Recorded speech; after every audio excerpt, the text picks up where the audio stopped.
Kurumjari. Notice window morning analysis meng tabiriba mayam pumno po han mamaktada adong host Rakishwar Thodamna taram nokjari. Ngasi imphal da phone kiba pause singi khana nabgidamakta akhoi guest da election library ba oza si mayam da han mamaktada saktak sarungge oza hobijam kitanjan political activist po han mamaktada koi notice window gi make de oza bu taram nokjari. Jang si imphal da phone kiba pause singi han ba headlines da kari kari yaurige haibadu amtang han da ne jarungge. State asigi law and order gi fibam ngakna thamnabgi damakta security force singna state asigi singtam amadi sinaningai oiba mafam singda thiba humbagi thabak chathakre hairi hairo ki eviction da soklaba yumpham singi wakat mifam phangkre amadi loina na dc da wakat cheron sufficient kre September thadagi mapaldagi pusalakpa pochai sing thingagani haina UN na su lakthokre Dugajang asigi akhoi yamna burning oriba ahanbagi akhoi headline city Kukijo Council na National Highway to hangtokpa yakhre anoba ground rule da yumpham oiduna nakan ahumaki suspension of agreement sangtoknabagi sign tawnakre oja akhoi matang puina changudraba matang puina chanarudraba lambi asi ngarang maktada akhoi gi nakan ahumaki yanaba puraktuna akhoi ground 2 da yumpham oiduna soi tawnakre haribasi matangda oja kari oja gi mot thambini ngal oja tang thambi oja Hanbada knowledge window yang biri ba Manipur jak tun kak no chari nang sigi anchor biri ba host biri ba oda Rakeshwar Thodam de host tak tun kak no chari chai oja oda Rakeshwar ekoi si sahi ani ga khara thakra helaba kuki terrorism in lan haji koi dum chathara ga lebagi mo man meri ko lan loi habati koi haibo yadri aduna lan loi dri habasi mai koi miam na confirm wai ado haju si tangai fada nei koi yamna confusing oi podama ko haju sahi ani ga thakra helaba dugumba ekoi Manipur thon ngam phogdo ko ethnic community ani gi marga thokpa dugumba ethnic crisis ne hai riba information paliba mag statement gi matungina thuiba irang sidi da achobo ki role ko achobo ki role lawraga leiriba dugumba ka haini team kudamana se UPF amadi koi ke no hai tare ko ke no amadi UPF ki magi suda leiba kugi arm terrorist group hai tare ko arm terrorist group dum hajarage ana moising jina ngasi sahi ani khare helaba lan hai tare ko sahi ani hel ba helaba lan ji ngasi phawboda ngasagi lotion bangam dana lei pasok matang da koi ngarang si koi waroshin man lakpagi intention nama koi mayam noi phongdone sidi dai koi Manipur gi dum tongan bai koi gi political leader hai tare ko koi hana minister oiramba MLA oiramba kaya ma koi thagat wahi nungai bagi wahi phongdo khodok mayam koi yawi ko sai area koi kupna yengba ya basi su sangdok pasi ekoi Manipur gi praja miyam nai madu yaningbra apa mo oibro oidra habasi madi mase ekoi praja miyam gi oiba wahangji ngasi su sangdok pada harauri ba kangbu hai tare ko su sangdok pada harauri ba kangbu su sangdok pada yaningi ba kangbu su sangdok pada ngasagi su sangdok kan peace la ani khalip kangbu singje side khoi question hangning ba lei ba ko su sangdok pasi ta sengna yaningbra su sangdok kan da irang ji luirani khanbi bra ko haju tangai fadana koi kuki terrorist gi oiba magi pandam ma koi matam khar nomai kapal le pise ngasi kai daure ifong hong pod ma koi ubangam me National Highway free movement ya halamdaba National Highway sapa yaramdaba sidi ya handaba maram sidi kaim oiramdre ko kaim oiramdre mogi shoe sangdona na bana tana mogi shoe gi oiba kano ji khoi chana kanglon ji khara mogi oiba rumong khara pi biara hona matamda sendara madi shoe gi ko kuki terrorist ngi marakta dugumba chathana ba dugum aron malalung amo oiragana sanaba lam oirame no khoi lobi yare maramdi shoe sangdo haibaga ko sumakanda kogi kuki jo council na mahada mogi tongan ba khoi statement no pi moi nipan na saba si service to correction ni ekoi ato pa ko gi kara dare ko gi media option da ko tangai phana ko gi social media da bahar na ko phang paper ni ko sida moi nipan na sign taro PDC ko Helen Thanglet chairman Kuki Jo Council and the president Wi-Fi People's Council BPC CIS Ajang Khongchai coordinator governing council Kuki Jo Council and the president Kuki NP Manipur Kim. Then Thangjamang General Secretary Kuki Jo Council and the President United Jo Organization and Dr. GS Gangte Treasurer Kuki Jo Council and the President Gangte Tribe Union. Adagi sai area sti thole si kaino di Ngamlan Executive Member Kuki Jo Council and the Chairman any Kuki Tribe Council Len Mate Vice Chairman Kuki Jo Council and the President Mate Tribe Union ko and then Richard Latan Puya Finance Secretary ko Kukijo Council Mar Inpui GSQ aduga saida Henglet Hawkip Vice Chairman to muna sum tamina si kuisna ko jigo Henglet Hawkip Vice Chairman Kukijo Council ni Vice Chairman and the Chief Advisor Thadau Inpi GSQ when is e ko sidna yaure sida yauri si khoi Wi-Fi yaure adagi se Kuki Inpi yaure adagi United Joe Organization yaure Gangte Tribe Union yaure any Kuki Tribe Council yaure the Mate Tribe Union yaure Mar Inpui GSQ yaure adu Thadau Inpi GSQ when is the moin palaganda Younglet Hawkip na Vice Chairman and the masana mamingje Younglet Hawkip hai Vice Chairman Kukijo Council gi Vice Chairman oiba adu Chief Advisor kanagi Thadau Inpi GSQ gi swana moi nipana sign tar thadokpa letter mo phange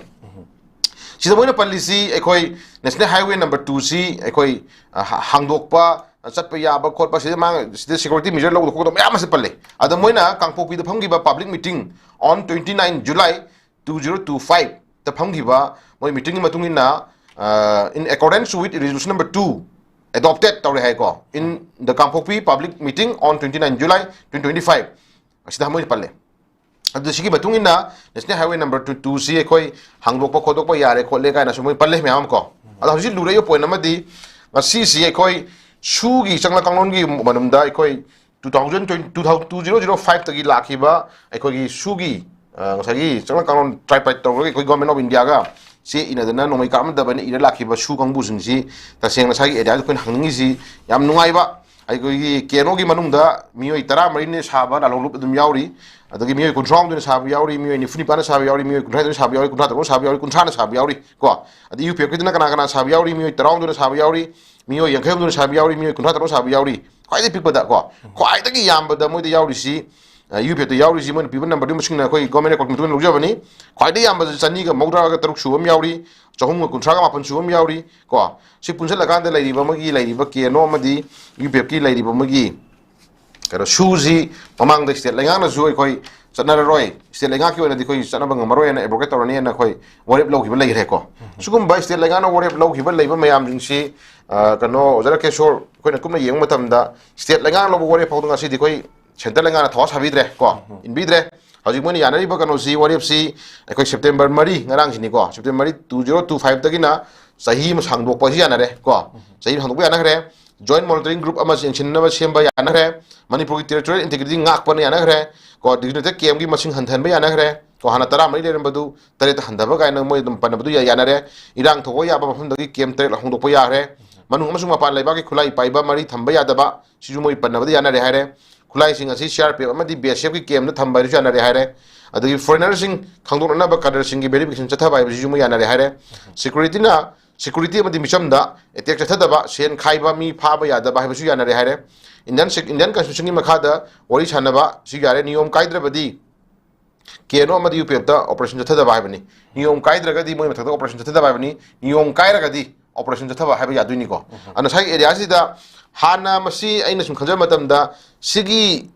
warep manung yauri ba warep sing jimak han tagi implement tor la amdo mali oja kan rekesor ko adugi warep sing du han Manipur gi se khudam moina yam aru por mo yauri Manipur gi territorial integrity ngak pa haiba ji da koi han ju ino yaur por mo yaur le por mo nem ko hajik tangai phadna moina ke dawre adugumba ngasagi Manipur gi territorial integrity ngak ko dilana na thugai na bhona ka da mo gi to ngam separate mission ta kan ini ko asi machine lo no yabra moi ground root namadu handak amuk si inariba agreement je har mamang geduna koi mamang thugai ri myam hunduna mamang thugai gi myam hun koi dum haure gon kok tho je dum haidori bra ko ground rule si lairiba terrorist kangbu sing na toriba koi ki militant kangbu sing toriba kangbu sing jina tori si ground rule je thugai ra sum la ko mayam je koi matam matung ne agreement taw matam da koi hau gi beduna dum haure makha tan taw ya roi na sum adum hai satori bra ko je khudam mamang dum mi hat khriba Mona crime toriba mi phariba pulliba gari loot toriba gadagi then ekoi labi da lakma yam gang loot toriba then government gi laiba goi vehicles me am no me caption ba phone na paisa khaiba toriba magi national highway sing da moina ꯑꯐꯣꯡ ꯑꯃꯗꯤ ꯑꯔꯣꯟꯕꯗ ꯆꯠꯊꯔꯤꯕ ꯂꯥꯟ ꯃꯌꯥꯝꯁꯤꯡꯗꯣ ꯇꯧꯈꯤꯕ ꯃꯌꯥꯝꯁꯤꯡꯗꯣ ꯃꯗꯨ ꯀꯥꯎꯊꯣꯛꯑꯗ꯭ꯔꯥ ꯍꯥꯏꯕ ꯄꯣꯠ ꯑꯃ ꯑꯩꯈꯣꯏ ꯀꯣꯏꯁꯟ ꯍꯪꯖꯅꯤꯡꯉꯦꯕꯀꯣ ꯁꯦ ꯈꯨꯗꯝ ꯑꯣꯏꯅ ꯃꯃꯥꯡꯒꯤ ꯏꯀꯥꯟ ꯀꯥꯟꯅꯗꯕ ꯃꯃꯥꯡꯒꯤ ꯀꯨꯀꯤ ꯇꯦꯔꯣꯔꯤꯁꯤꯡꯒꯤ ꯌꯥꯝ ꯑꯀꯟꯕ ꯂꯥꯟ ꯑꯃ ꯇꯧꯕ ꯀꯥꯟꯗ ꯃꯅꯤꯄꯨꯔꯒꯤ ꯂꯩꯔꯤꯕ ꯑꯩꯈꯣꯏꯒꯤ ꯒꯚꯔꯟꯃꯦꯟꯠꯒꯤ ꯀꯣ ꯑꯗꯨꯒꯨꯝꯕ ꯄꯦꯇ꯭ꯔꯣꯂꯤꯌꯝ ꯄꯨꯁꯤꯜꯂꯛꯄ ꯑꯩꯈꯣꯏꯒꯤ ꯒꯥꯔꯤꯗ ꯑꯗꯩ ꯆꯥꯅ ꯊꯛꯅ ꯄꯨꯁꯤꯜꯂꯛꯄ ꯒꯥꯔꯤꯁꯤꯡꯗ ꯐꯣꯡꯅ ꯃꯣꯏꯒꯤ ꯂꯥꯜꯍꯧꯕ ꯂꯨꯞ ꯑꯃꯒꯤ ꯃꯣꯏꯒꯤ ꯒ꯭ꯔꯨꯞ ꯑꯃꯅ ꯀꯦꯗꯔ ꯈꯔꯅ ꯏꯐꯣꯡ ꯐꯣꯡꯅ ꯃꯣꯏ ꯀꯥꯞꯁꯤꯜꯂꯀꯥꯟꯗ ꯑꯩꯈꯣꯏ ꯒꯥꯔꯤ ꯃꯌꯥꯝꯗ ꯑꯦꯝꯕꯨꯁ ꯇꯧꯈꯤꯕ ꯋꯥꯔꯤ ꯑꯩꯈꯣꯏ ꯑꯗꯨꯝ ꯂꯩꯀꯣ ꯑꯗꯨꯒꯤ ꯃꯃꯥꯡꯗ ꯑꯩꯈꯣꯏꯒꯤ ꯅꯦꯁꯅꯦꯜ ꯍꯥꯏꯋꯦ ꯆꯠꯄꯤꯕ ꯑꯩꯈꯣꯏ ꯗ꯭ꯔꯥꯏꯚꯔꯁꯤꯡꯅ ꯃꯣꯏꯅ ꯂꯝ ꯍꯥꯗꯅ ꯄꯩꯁꯥ ꯈꯥꯏꯕ ꯒꯨꯗ ꯇꯦꯛꯁ ꯂꯧꯔꯤꯕ ꯈꯣꯠꯂꯤꯕ ꯑꯦꯅꯤ ꯀꯥꯏꯟ ꯑꯣꯐ ꯃꯦꯇꯔꯤꯌꯦꯜꯁ ꯄꯣꯠꯆꯩ ꯄꯨꯊꯣꯛꯅꯕ ꯒꯥꯔꯤꯒꯤ ꯇꯦꯛꯁ ꯂꯧꯔꯤꯕ ꯒꯣꯗꯥꯎꯟ ꯇꯦꯛꯁ ꯂꯧꯔꯤꯕ ꯋꯥꯠꯏꯕ ꯐꯔꯂꯥ ꯃꯣꯏꯅ ꯂꯧꯔꯤꯕ ꯇꯦꯛꯁ ꯃꯌꯥꯝꯁꯦ ꯔꯣꯗ ꯇꯦꯛꯁꯄꯨ ꯍꯥꯏꯕꯅꯦ ꯒꯣꯗꯥꯎꯟ ꯇꯦꯛꯁꯄꯨ ꯍꯥꯏꯕꯅꯦ ꯑꯗꯒꯤ ꯑꯦꯅꯤ ꯀꯥꯏꯟ ꯑꯣꯐ ꯒꯨꯗ ꯃꯦꯇꯔꯤꯌꯦꯜꯁ ꯃꯌꯥꯝꯒꯤ ꯇꯦꯛꯁꯄꯨ ꯍꯥꯏꯕꯅꯦ ꯑꯗ ꯈꯔ ꯂꯩꯔ ꯆꯥꯏ ꯄꯥꯅꯤꯒꯤ ꯇꯦꯛꯁꯄꯨ ꯍꯥꯏꯕꯅꯦꯀꯣ ꯂꯧꯔꯤꯕ ꯇꯦꯛꯁ ꯃꯌꯥꯝꯁꯤꯡꯗꯣ ꯍꯥꯟꯅ ꯂꯧꯈꯤꯕ ꯃꯌꯥꯝꯁꯤꯡꯁꯤ ꯅꯣꯏ ꯀꯥꯎꯊꯣꯛꯑꯗ꯭ꯔꯥ ꯍꯥꯏꯕ ꯀꯣꯏꯁꯟꯗꯨꯅꯦꯕ ꯂꯥꯛꯏꯗꯤꯀꯣ ꯑꯗꯣ ꯏꯅꯧ ꯅꯧꯕ ꯆꯦ ꯑꯃ ꯉꯁꯤ ꯑꯦꯒ꯭ꯔꯤꯃꯦꯟ ꯉꯔꯥꯡꯗꯤ ꯍꯧꯔꯦ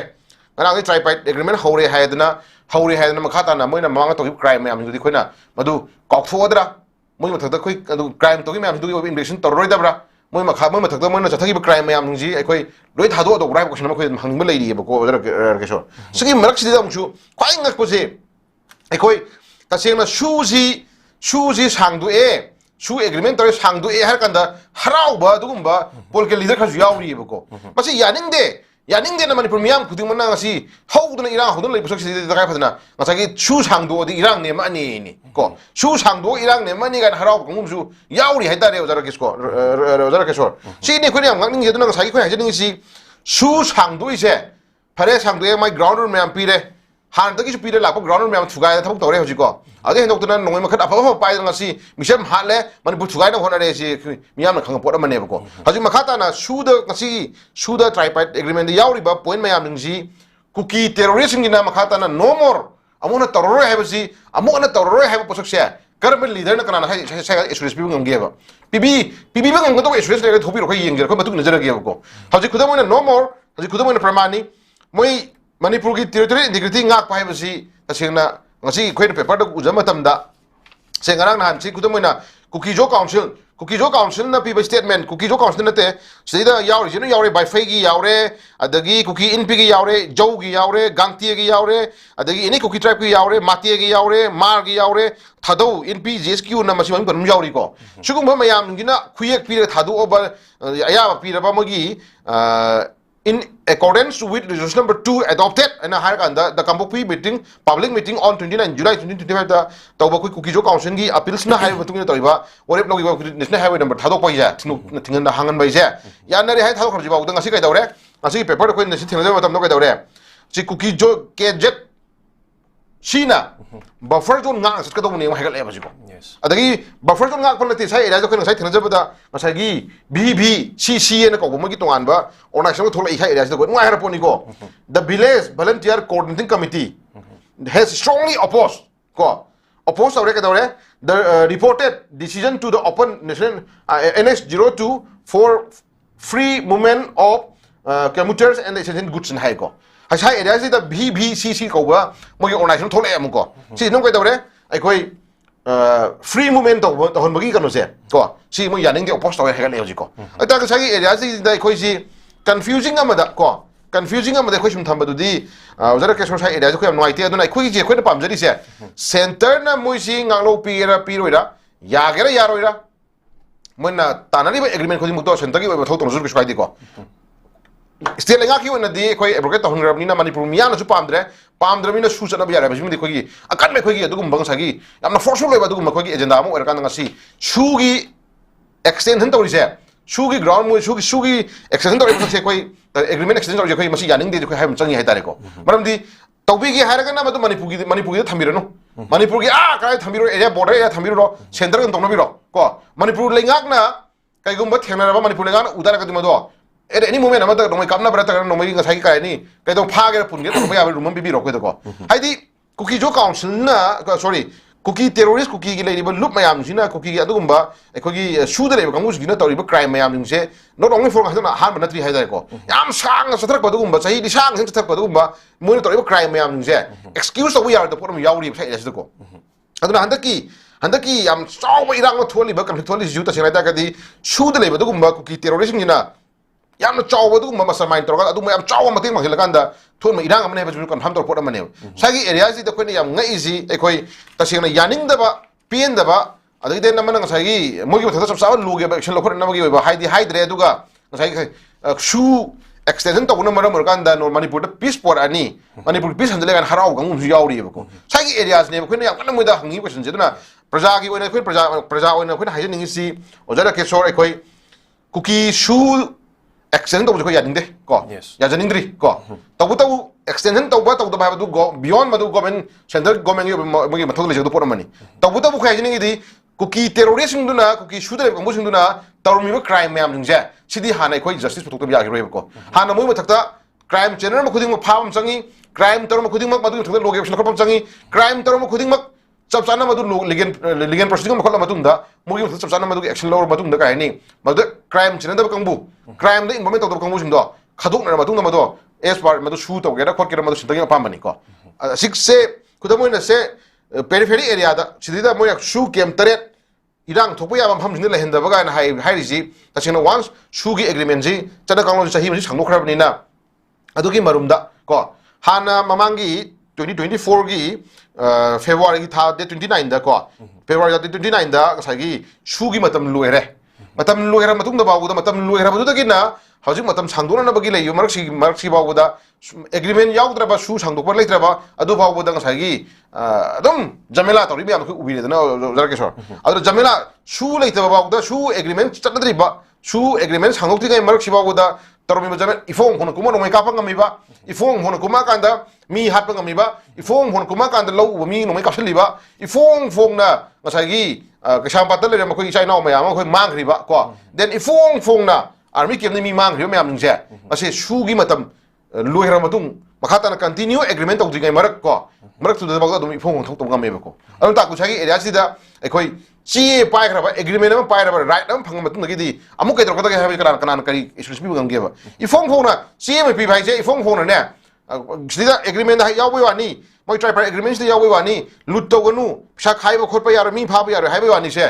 चलिबा नेशनल हाइवे चलिबा भेकल म्याम सिदा इफोंग फोंगना कुकी टेररिस्ट सिंगी मोगी तोंगान केनोगी हा केनेप की अदगी देन से अदगी मोय करी मोय लालो लिदर म्याम जिबु मोय हाइबो भजते ने जरा केशोर मोगी आईसीएनए मार नेशनल आर्मी केने केनो केले अदगी केनेफ एस केनेफ जेट केनेफ एम कई लेरि म्याम केआरयू केआरए के अदगी पीआरए यूएसआरए कई पाली ma'am Hina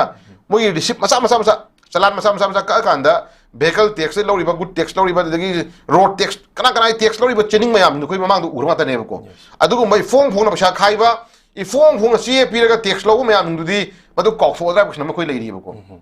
aduna national highway hing cheliba gari cheliba dugumba koi public ki miyam gi thawai khwak haptana hingna ba khona ba tamda mayam gi nomo isang de dra materials mayam pusna ba khona driver mayam thane wa ba se asina sakhini mamang da sahi sang ra ba sang sina koi 2005 tagina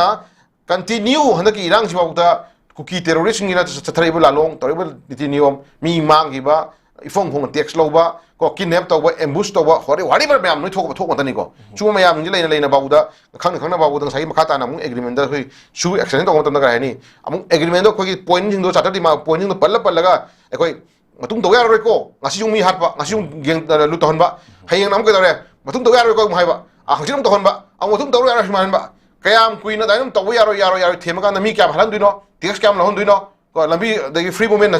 high national highway leibag mayam ni da jamila kya kuin ton duino question me hang ma leiri ko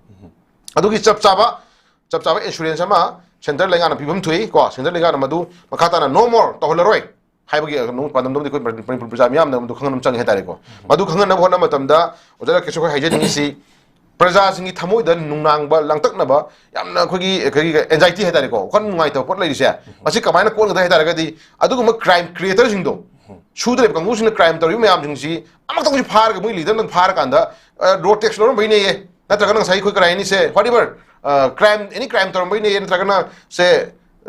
इदरि बे tribe agreement की मनुंग याव the Pusa Moina loan यादा मोंग ने करन तर बइने ना हाइदना मोगी leader नदि फाव no ओजरा Keshor अदुदि फा दे दो सही मोई मरत खरा है चेनरी खंदे मी अमनी फार कांदा फाइ उठपुदुदी कोइ नुआइ तब लेयेबको अदुना मरुइबा मी हाटपा मी अमना थांग तो यानबा यालिबा मिदो मरुइना यालिबा मिदो मसाना इंटेंशन यालिबा रता कनागो मना इंस्टिगेट तौर याहलिबा क्वेश्चन लेयेबको अदुना ख्वाइदगी हेन मरान चावबजे मी हालु हाइना order tawriba instigate tawriba hai tare ko mi thang ya lo instigate tawriba nipa ma du su ya le ba nipa do phang ma gi cause of penalty do ado chap mana na adu de he na thagi thang ya lo injali ba mi no men ka pu injali ba mi do ma du su penalty phang thu e ba ko ado na kuki terrorist ngi le ba kuki shu gi le ba du gumba ma gi le ba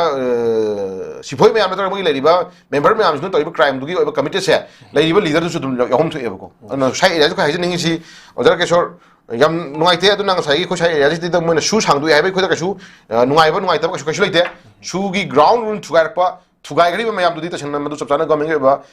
thawla khor ning ba leiri ko leiri adu nang sai nga si ngarang agreement tawre sahi ma sang dokre hai na mamang ta ma crime mayam jing do ma do excuse to birani ko piran ha di ko ya nga mo ya ko adu mamang da crime tar ma mayam jing du mo gi ba chap chana ma du investigate proper investigation adu proper masagi moi betul pha pun to biaram lambi ko chang chang changi hadari ko se khudam moi na am chaw crime da ko sing sing na I phong na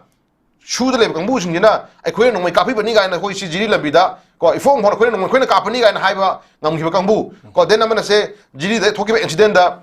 angang ahum nupi ahum hat ki ba du mo yam na thamoi shok pa pusi da kaw ngamori da ba hadari ko manipur ki prithvi ki puari da le horga do ba du ba kaw mo da ba chenari ba du ba masagi crime creators do adu ko shu de le gang leader sing do hadari ko madu chap chana mo protection khom jangi hadari ko ana shu action tawre hai da na shu action tawre hai da na adu ba crime chang chang committed to hi ma yam do ta sing na madu to adra kaw bi da ha du ko ya ngam mo ko adu chap chana crime to ko much ni madu as par logi madu action lo khala ningi ojara ke shoduna hajule film si khoina mu kwai ngak pasi shu sahi ma sang do haira kanda harau jo mi kangbu khoi gi marta khoi tangai fatana garai ni pis la ani gan hai bangam bagi khon thorko si khoi nuaite masi khon tin yothabiu ko tin yothabiu leibak shiboi taraga di mana ngangi khoi na taja badun ga yidu diwani ko ai khoi gi leiri ba manipur gi whole praja except kuki terrorist no to ibna taba lehori ba praja khodi mangna se nagagi sinau khina ba buda nagagi sinau khina ba kai ni ai khoi se nagana ta ba area khara da kuki kem thaminu ga hai ri kai gino jamela me am ta crime throgo me am no ubagi thon ngam de hagal ai ne ba jar ke so ko dai den na ngasi khudam na thadau in bi na ju ngasi thadau in bi na ju ai khoi shu sang do po ya ning do phung do re sing me am ko chumai na community ma community tai me am le hori me am ni na kuki shu sang do ko pam dri maram ji kai gino ha ba je center gi level leader sing do um changi he tare ko group ama khak miyoi ama khak kanna na phona matam da suna community me ama community me am ya pam ama thai do no phona ba di khoi dai ya pharo ye ko duna lai ri ba issue je khudam na ngasi kuki terrorist gi na mi ama hala matung na marana ma siba mi ama kafa matung na marana ma siba mi ama kai ni posa ma lutor matung na marana ma siba ade posa ama karo ma torgan na marana sibi thok sidi khoi pam de ba ko duna sai area to khoi hanje haide ningi jara ke sor miyoi bai ji tasengna hala ge na khala ba da sidringa mai maran do mi am khonum changi es par lo da lai si phana maran lai hara ba da trial cha thara matung da mi du ki conviction phang ba hat ba ya ba heng taro hat kan ha ba da hara ba da heng taro halo no order pi ba da magi wangang jena bagi magi chendok jena bagi mana kai gum khara thamjana bagi room ba da chi court na pi ni ba ko ya ba je ai tar ga di phana mara lai hara ba da du gum ba masagi haningi ba to ngi mi sing do makhut challe ha da ta mara no si thok du ya ning de ba ko na kuki terrorist na ngasi makhut challa matung da kuki terrorist ngasi ke dare mogi apa ma thok pang thok lo matung da masagi hekta maran sin do dia khoi pam de ba ko che khudam moina jiri gi innocent angang ahum pi hum hat pa du moi kari mara lege ba moi kari mara lege angang du gyan ta angang hitri mature bangang hitri okhan mapung pha di bang kari no khang de bangang ni do moi ot nei toy busuk to mogi apa ma sik adu moi na hala matung da kari ni moi da blame do ri ge sugum ba makhut challa matung da haining bangang ba adu ba meman ta da thok tori kang busing je masidi ta cheta ga khoi eswar lor ma du yade hem khang num changi aduna ojara ke so khoi hajing si leili film je khoi shu sang dok puna ai khoi solution te ko shu sang dok puna khoi solution te shu da lehelaga shu gi marum da tori ba thok me am je lotion bin bhor bam changi shu da leili kang busing je ta sing nei khoi eswar logi ma tungi na mo military grade on tunda ai khoi shu je ma khata sang da bi thamakanda chapchana mo dugi mo to khoi ta to bum changi tare pamani ko aduna manipur ji ingan je tare ga di ojara ke so manipur ji ingan je tare ga di ta sing nei khoi kari haini chapchana sugumba crime creators sing di ta sing tare ga di khoi ta sing na khoi mo matakta logi action khrom changi lo le hai khang num changi adu ngasi sida palliba tripartite shoe agreement na ngasi chahi aba sangdokpagi ngarang dagi yana dana ngasi kari haini kuki adugumba lamen tuyan ba kuki terrorist na ngarang dagi sa kaktana nga kakta na harau dum phuiba adugumba nungai mi kupse mase Manipur peace lakna badugumba khongthang ama natti habdi thamjage bako aduna moi sugi khudong chaba marumda sugi marumda tongning ba sen khaining khaiba mi phaning phaba micham haning odam hatpa micham yum kai mai thang odam thabi da apa amantor thokse megi tarik ahum 2023 gi megi tarik ahum da kangbai ta na nongwe pha pa laga yum mai thaba mi halam bagi oiba thonang ngam mise sugi marum ngam bane bako sugi leibaduna nongwe pha pa raga moina operate tawa manipur ge any jaga khuding musala kanda moina tong tawi ga shakti pirise sugi marum da ne ko oitaraga di su le tabo oitaraga di nongmai sophisticated apha paira kanda moi chinga tamya dara tagara any moi chani khum chapa yagadra ne ko adu ngasi chat any chani khum chapa ya halije sugi marum ja hal mane ko ana sugi marum da nongmai maton khuding makta loina red ribbon ki bani ko sum yeng biu oja ga no ke so nongmai maton da loina red ribbon ki gani red ribbon na ta ije moi khudam amdi adu bu taseng na moi su da leibu kamu amani hana sakta kun mami amne le do adu nongmai maton da red ki daga sugi marumda sugi namada adugi nongmai do pair kanda moina tawning jaga khara da mi haning ma kapning ba adu crime tawning jaga tawi ya badi bunda le rabani na jara ke sorsai ida ji khoina madu suji afa khudam ma oidi habdum di mesing taksa pot amane ko andana koi haijening ji agi oina haijo haita ga di jara ke sorsai ida ji khoina palliba tripartite agreement palliba yauriba rule myam ji niyo myam ji ekoi yengura ko budi ya phajare ko machi thabo ena bangthu ngam ga di khoi phai koi haijening do si phai haidna su haugi bori khudum ko ka thubudi adri ntra moina to gi crime myam moina to gi kamin moina crime kamin to gi myam je khoi thado sa padi khoi yaro ko aduna crime kamin to chena gi mi myam khuding makse ta chena as par logi matuna khoi dandi piun changi haitare ko aduna chela lai film ji makhata na jik su agreement changbo khrabani na su changdo khrabani na jik khoi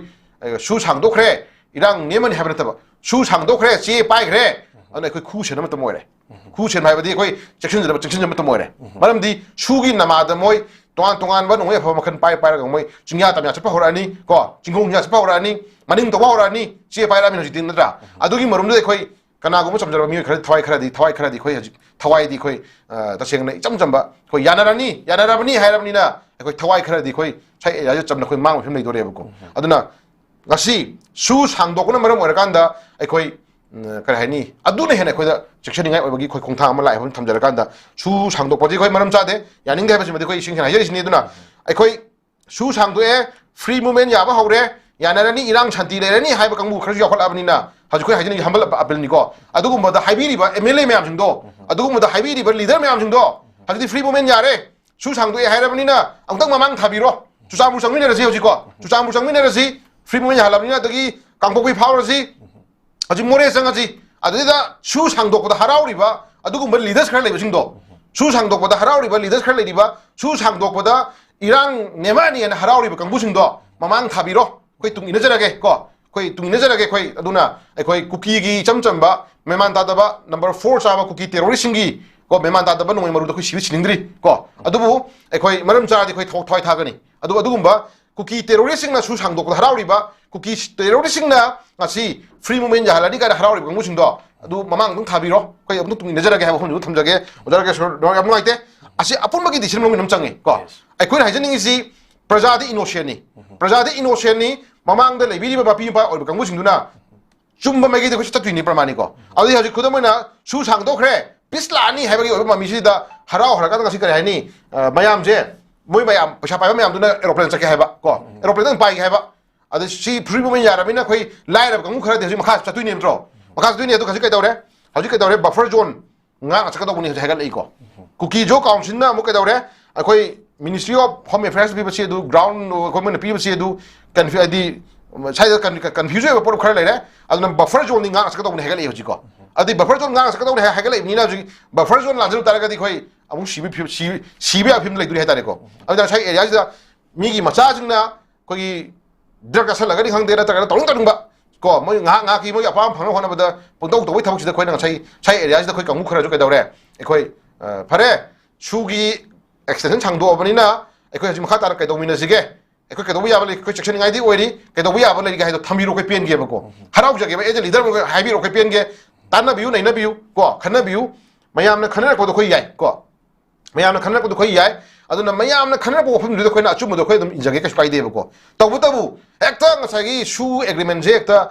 sai chana ba yagre irang shanti oirani ekta ngasagi ekta ꯆꯠꯂꯣ ꯍꯥꯏꯕ ꯌꯥꯕꯒꯤ ꯃꯑꯣꯡ ꯑꯃꯗ ꯑꯩꯈꯣꯏꯒꯤ ꯂꯩꯔꯤꯕ ꯂꯤꯗꯔꯁꯤꯡꯅ ꯍꯦꯛꯇ ꯏꯟꯁꯤꯟꯕꯗꯨꯗꯤ ꯁꯥꯏ ꯑꯦꯔꯤꯌꯥꯁꯤꯗ ꯖꯔꯛꯀꯦ ꯁꯣꯔ ꯁꯥꯏ ꯑꯦꯔꯤꯌꯥꯁꯤ ꯑꯩꯈꯣꯏꯁꯤꯅ ꯃꯃꯥꯡ ꯊꯥꯕꯤꯔꯣ ꯑꯩꯈꯣꯏ ꯇꯨꯡ ꯏꯟꯅꯖꯔꯒꯦ ꯂꯩꯔꯤꯕ ꯑꯩꯈꯣꯏꯒꯤ ꯂꯤꯗꯔꯁꯤꯡꯗꯨꯅ ꯁꯨ ꯁꯥꯡꯗꯣꯛꯄꯗ ꯍꯔꯥꯎꯔꯤꯕ ꯑꯗꯒꯤ ꯐ꯭ꯔꯤ ꯃꯣꯃꯦꯟ ꯌꯥꯔꯦꯅ ꯈꯟꯕꯤꯔꯤꯕ ꯀꯥꯡꯕꯨꯁꯤꯡꯗꯣ ꯃꯃꯥꯡ ꯊꯥꯕꯤꯔꯣ ꯑꯩꯈꯣꯏ ꯏꯟꯅꯖꯔꯒꯦꯕꯀꯣ ꯆꯠꯆꯔꯒꯦ ꯌꯥꯎꯖꯔꯒꯦ ꯆꯨꯔꯆꯥꯟꯄꯨꯔ ꯆꯪꯉꯁꯤ ꯅꯦꯁꯅꯦꯜ ꯍꯥꯏꯋꯦꯁꯤꯡꯗ ꯅꯠꯇꯦ ꯃꯣꯔꯦ ꯆꯪꯍꯟꯕꯤꯔꯣ ꯆꯨꯔꯆꯥꯟꯄꯨꯔ ꯆꯪꯍꯟꯕꯤꯔꯣ ꯑꯗꯒꯤ ꯍꯥꯏꯋꯦꯁꯤꯡꯁꯦ ꯐ꯭री ꯃꯣꯃꯦꯟ ꯑꯣꯏꯍꯟꯕꯤꯔꯣ ꯑꯗꯒꯤ ꯈꯨꯗꯝ ꯑꯣꯏꯅ ꯁꯥꯏ ꯑꯦꯔꯤꯌꯥꯁꯤꯗꯁꯨ ꯍꯥꯏꯔꯤ ꯑꯗꯨꯗꯒꯤ ꯖꯦꯠ KJCC ꯀꯩꯅꯣꯅ ꯀꯨꯀꯤꯖꯣ ꯀꯥꯎꯟꯁꯤꯜꯅ ꯑꯃꯨꯛ ꯍꯥꯏꯔꯛꯏꯁꯦ ꯕꯐꯔ ꯖꯣꯟ ꯉꯥꯛ ꯆꯠꯀꯗꯧꯅꯤ ꯍꯥꯏꯒꯠꯂꯦ ꯁꯤꯗꯩꯗ ꯑꯃꯨꯛ ꯀꯩꯗꯧꯔꯦ ꯑꯩꯈꯣꯏꯒꯤ VVCC the Village Volunteer Coordinating Committee has strongly opposed the reported decision to the open National Highway number 2 for free movement of commuters and the essential accommodation goods in Hagalego. Otherwise, Sugumba BBCC Kanano, see them, see you, I did Tilopiro. I quite the anxiety that I quite the confusion I put in Henbiro Nobogo. Free movement Yahanbire, Hiramina, Yahanbiro, leader Katopiro, MLS Katopiro, Mamang Tabiro, Quesatminazi, Yangazi, Yangazi. Tinggal per tinggal Yangazi, kok untuk Mamang Tabiro, si lagi di Mapulo, Chaminazi, Nagalam Chaminazi, si lagi na Jiri Paudozi, kok si lagi na Susan Pusangurazi, Chaminazi Yangazi, let's see Yangazi, kok. I don't know, I quit issues lower ibu warep, like warep sigi, against the Canalese having a table. Canalese, they have no data without questioning the Madam Java, I'm concrete over. I quit issue, Sigi Pandam Jimmy Pami. CJ to Honey, Simahan to you have a decision of the labor leaders in the family, Kishoko. I don't know, Sagi, Sentinel or Power Kudding Mark Cookie terrorism, and I worry Kudding Mark in Laga. Help when I worry about Puba, and when away my boy, yes, how go Puba. I do you know which the Pam Treboko. Tasina shoe agreement Changdu is a shoe Changdu is a Changdong with them that Yao ground man jet. Masita Sinatagadi, Subsanama do Makatana. Ingani makata na crime to kung na makata na maruka pa matam da makata na mi pa matam da makata na demand to matam da sab sana matum tang na ko na government corporation ko ya jagani ga ko hiju ko gi pressure group chang hai ta jam ko jar ka ko kabi di MLA me amni pressure chang ni hai ta du me am ko adu me am do tarom me am to biram gani ko to biram du bu sagi area da ko gi di ko yeng si center gi leader sing du ga kuki terrorist ki lei ba du gumba sagi loop me am ji ga Kari Rai Tarakoro Yenga, I Yakar, Kuba Pule, Maquina, Ozaraka, City, Royal Putoduna. When loading more Europa, when the Toronto Toropa, could say Edia doing Matuna could say Kuba Puli could Mamatrevo. A saying by quick Filema, I could quick Filem to Kilom Sango. Could I cannot question the quite Espar, shoes hang doggers, hang the Matoni. Quick, I think my Toko Pandi. Hangopigano, which hang the crime, hang and clear in Hajare. But the Wutabu Shugi Marunda. Satagi crime may am jet, six justice in the Popio. Go. Jenny may am Papi, you put you looking at the actual copy, Sapsano, actual corruption, I don't know. Ozaka Society, the Hajin see a quay, Sahi, and Sango, was never more than quay, Makata, and Quay, Kato, have me by one the lady. Go. Shoes hang Duokanda, a quay, Harao, one, I beg you from actually there. Shoes hang Duoga, a quay Hawaii jet. Handak the impan my own your color have a chicken of the lay, go aduna, Sagiting Naba, cook and about my colleague, but top leaders in that. Although Prajasing Naba, Prajasing in Namba, Prajasing Tamoy and Antonio Success, cook and about the Mutamadui, Putumadi, the Chilobi, Punja, I Tamaki, Amro. Yamna Marik Jumba or from New Zealand Tambiri say could National Highway to Hangtopa Taragasu, Su, Sahim, extend Tauri and Highway Taragasu, Koi.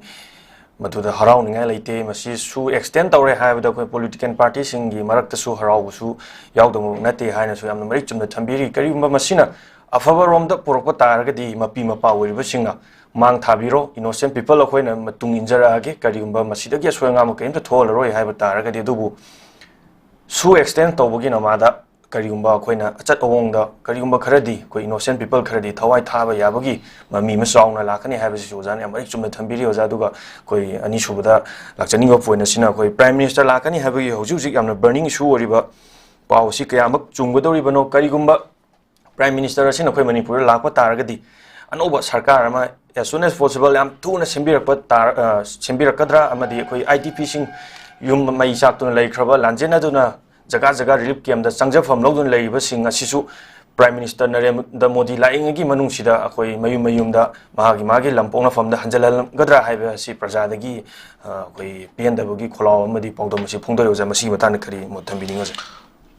Ojara Kishore, Honorable Prime Minister Lakosimadi, warmly welcome to have somebody to Taiko. Miam, welcome to Minatai. Adubu, welcome to Toji Kutam Ani Leganigo. Ani Legan have in the interest of the general public of the Manipur. Manipur Kundaminari Badumba, putting my Kalakanda, Sagi, Lady issues cooling Mako, issues cooling Matanga, Pajaba, Tung Koinasakatoba. Yamna mari chumba adu gumba sagi as a leader mo bagi decision mo lohoni bagi pamado adu mato wira mo have to welcome mama number 1 number 2 development matang da kon so thara ba development matang ji ta kai mo khato wira mo have ga ani sing matang da welcome to du mo ai natra adu khona development to to to kan thamgar ji ko to kan thamgar ji aduna akoi da sai area ji da leba amagi mapi mapa amoina sagi prime minister man lakani hai bagi kana ba ma hai ha ga na asi man lakani hai ba si oi officially Prime Minister mak lakani hai bagi oiba notification ujadri VVIP khara ko tongan ma yamna top leader VVIP khara di lakani hai bagi oiba koi pau phangjare adu papers na khon ujama matam da ekoi Prime Minister lakani hai bagi ekoi dum quarter of phone da ekoi Chuchampur da mi lising ma pan tin bagi ko adagi Imphal da mi lising 3 tin bagi ko adu gum ma yam ma koi hajik hai ba koi ure adu na su moi ma lakani hai bagi nungai ba ma hai hai ga di ujara na Kishore ekoi airport to Kangla ko airport to Kangla hai tare ko airport to khoi Raj Bhavan hai tare ne ko khoi Raj Bhavan khoi lai ba government lai bi ba jaga den amana ngai khoi kar hai ni top the hot city hai tare ko airport ki na sibogi area sima di haju se ma lak pui di khang de adu bu oram do se pramani khoi sem sa khadi dum i ko khoi amana kai khra sing color singjan ba na pi gra sing do khodok ko ba masanan khra ure ko si jema di am ngai re adi khudam moina Manipur hot city Imphal city masanan bhai si agi dina Malim le mai khudi mak ta masan nan ja bhai basima di leita lai na mani ko nong yu ba yum ka sukai de leita lai nong ma ki su sa ka to bu mi ba gi ngai gi yum ma pa na matam da sumang thino yena khanunga khudam moina leiri ba ma gi structure du ho gera yu gera pai gera kitang masan nan ja le bhai basima di miyam na respect am di honor ta na bevar to bi dina pramani ko adumaina airport to Rajbhavan boxi tangai phana khar ke badi khar ui ko ke bu ubani na si madin kane lo tare adu khoi ai ningi si haju political party manungi party to party mayam khoi khudam na opposition di ruling ai le rabina hunna bangana khoi dum tari ko sinna mogi part amani adu khoi ai ningi si as a praja mo na haju haitare ga di khoi honorable prime minister lakhi basi khoi mostly warmly khoi welcome to jare to bu lakhi du manung si da khoi ai ningi na chok issue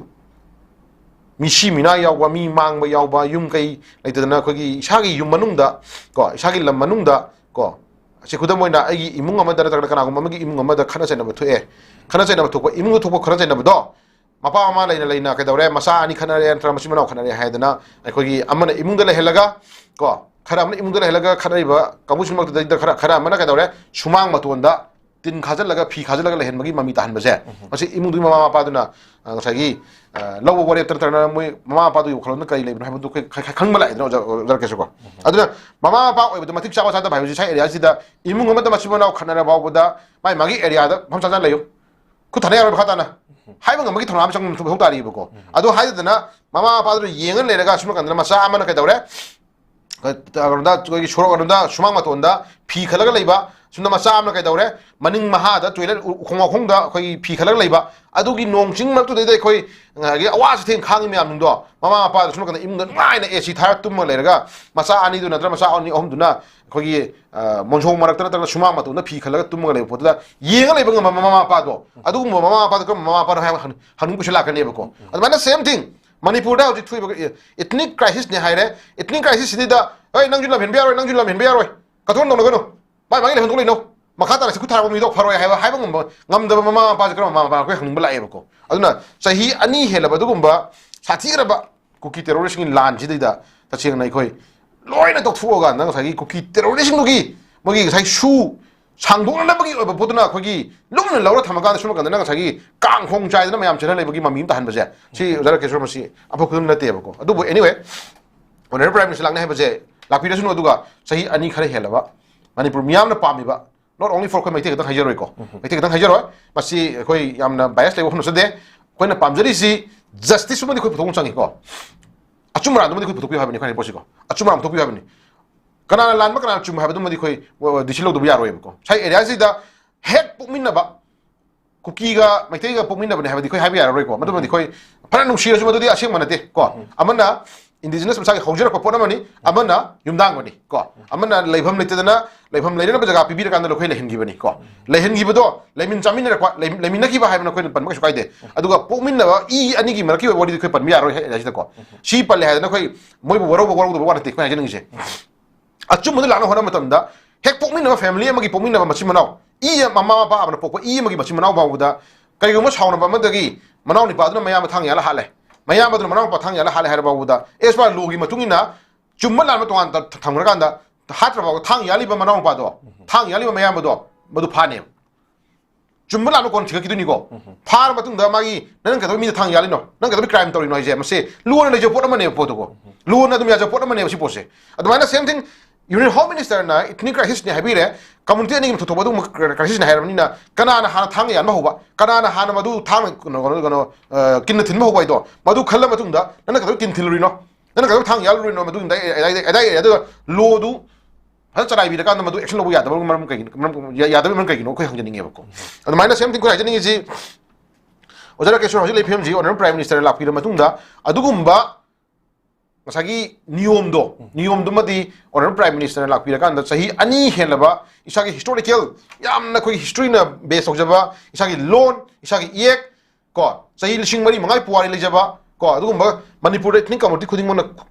kan ethnic community kun thamani khunda mina ka leiba dugumba manipur se imale manipur se ining thong mayam pan gi history na sagi or leiba dugumba imale manipur se ngasi honorable prime minister delegi mayo da phama dugumba leader amana ekoi we are indian hejere India the pulle merge tore ko Indian ole Indian ko Indian hajare ada di India gi manung da khanna chaina thobu crime ama khak ngasi wak lachnan thama kan da yenga le bai ba se sai area si da tangai phadna kare haini ekoi kai gum dramatic oba dum ko yamna khoi hai sing ba dum ba khoi khongjat ma chali ba dum khoi hang ba le ba duna honorable prime minister la pi matam da adugum ba yamna sathi ba sai ani helaba khoi community kanogi khoi gi crisis se ani ba thoi crisis se ma si matang di minna chi chelo chela kan da mana manipur gi leimai da makhong na taraga na imale manipur se hek kumdha ge khalwa mikupta kumdha ge na khalwa mikup da ekoi achumba haibo hidumadi ko miyam gi damakta yai fana bi damakta akai gum kharadi miyam gi thamoi per na bi kai kharadi tawbiramu to buni ha poto dugi phumdu mutang ni khoi thamjage aduna tana kai society area development tawbigera tawbiroira development tawdre moi mathawni tawre moi mathawni ko sembire moi masak khajabani sembidre moi maithibani ko manipur na Chakotana say 1980s ki matam gi 1990s ki matam gi chakotana khoi phi thong na leire khala baw buda ko phi thong na leire khala kanda khoi ji karma jati no karma leba ma kanda khoi ji indian ni ha kanda india gi mamai khuju to pot mani ko ada khoi si ngasi sports ki line da ngasi manlem gi leba khodi makta ngasi any sana ba hiram khodi makta ngasi mamai loktan live khudum chida karma leba no indian ni ko indian da gi indian ni ana ngasi chak tak sari ba dugum ba india gi mamai pori ba mayam jing do adu mamai khon ge moi khuta leire thajan ge ba khuta leire ko aduga ekhoidi ekhoigi sagi ipa ipu thambiram badugumba ngasagi di I mari haitare ko ekhoi thambiram badugumba ngasagi thongna ning jeduna yamduna ngasi kedawre ekhoi amtangdi mani malem gi leimai da ekhoi se ekhoi ni sak tak mujana bagi dugumba thudam long no khare mi mani habasmadi india na khami chang haitare ko ngasagi areas ko hajning si india gi leader sing na india gi manung lebiri badugum state mayam je miyeng manana yingbi matamda manipur do miyeng manan thambiu miyeng manana yingbiu ko aduna miyeng manipur chakhon bai baje india gi suma main ha thamjara kanda honorable prime minister lakwi du khongthang je ekhoi ta sengna chahi ani ga tha khara hela badugumba lanjigi oiba chap chaba waroi shin natragna chap chaba dugumba ekhoi gi achumara ha tare ko adumadi thambiram na bagi da makta mado manipur gi miyam hupna ekhoi welcome tor kanda madumadi thambiramu ha hoji madi khoi haiba machang ha homje dei chmai thamjagi cha oja aduga hoi mathangda mu loko chariba helan sina khoi gi oja manipur gi irang asina khoi gi lanjena duna laiba miyam gi damak IGR sauna lokholakpa tongan ba thoram sing gi manungda ngasi relief camp da laiba angang singbu mantripukhi da laiba IGR south ki complex ta angang sing gi film kaya kaptuna yenghan khre ngasi dagi hauduna khoi tha khudingi angang sing asi khoi angang gi oiba movie sing yenghan gani amadi chahi khudingi angang mahiroi ani khangatuna class 12 fawa free da like tamhan gani amadi senthok lambi gi yenga ga zo khoi mushroom thabagi khudong chabsi pigani ha yoja masida akchani ba point di chahi khudingi chhatra mahiroi ani khangatuna relief camp digi oiba free da like tamhan gani ha bagi wafam so moi higher authority na jo tho yoja masi chahi khudingi mahiroi Singh अखोई army cam अखोई आइजा south लेबा सिदा free दा like तमहनगने ना पनबिरिबा सि चाही कयामु अखोई relief cam से थंबिगी दुरिबनो आईटीपी सिंह से मयुम दा हंजलंदबिदा थंगिदौरिबनो आंगांग सिंगी ओइबा आंगांग ना पांबा फिल्म खरा काप अदगी अखोई गार्डन खा पुबीबा अदगी आंगांग सिंह हराउना स्पोर्ट्स के आइटम खर पिछनबा सुमाय तोरबा क्यां गुइने थंबिगदौरिबनो चाही खुदिंगी सा महिरोय अनि खंगतुना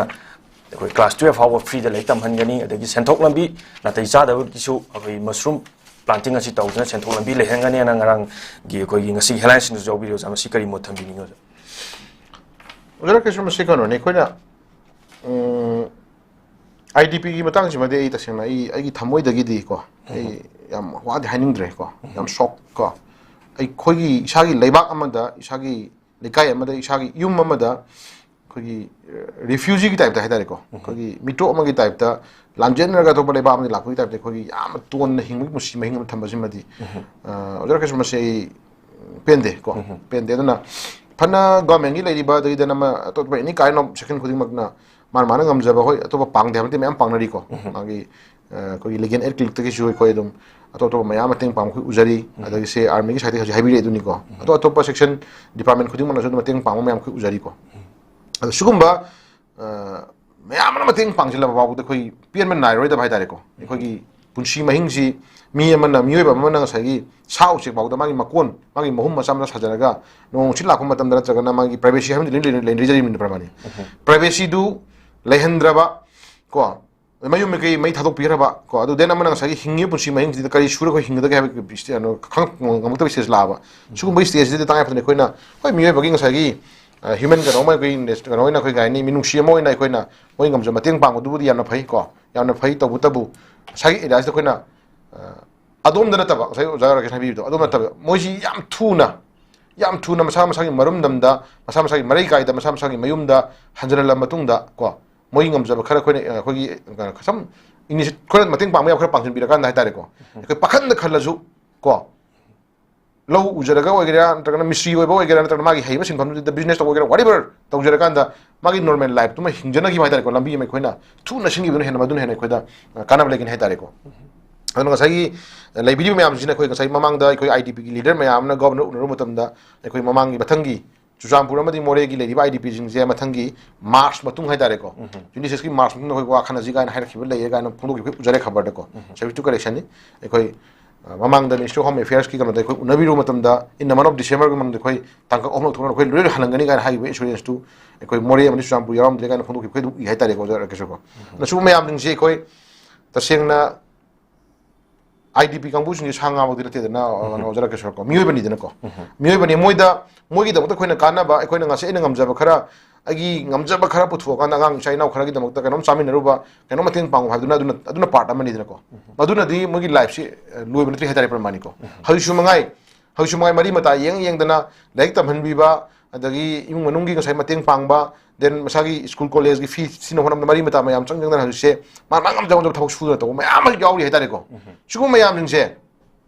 ayam na mating pangai pangam da mi am mangai pangam de jara kisko aduna ओजरा के सोना पांगा जो मी माय माय फंतेंग पांग ngam ngam to ko ade khara hen ngam magara mi mari ma mateng pangam ki bi ai adu ra su whole apun magi ni yang kan da kayam kuina kuina da pangala ngam dun ha ko sina lai ni aduna lai ba lengak sina ko adu ma yam du kitang kutana khana bi ra kan da ko थुना मसा मसा की मयुम दा huller बिरकान दा मोगी बिहम थोकपा government ना पाखम थोक मतेंग खर पांग बिरा मतुंग हाइतारे को प्रजा दा सुम लाक्चनी अंग मतेंग लांग जनी दुगा मसा मसा की लाइफ हमदु लेजर कान दा मसा मसा की महुम हारिस नि गनो जरा केसो पिक केरा सावगेरा नोंग नोंसित एक्ट अकन मिदा लाकेरा लाओएरा खोगी अपे पोचे मोंगति ना गाय लेरि पोचे मसा दु बाउदा खोगी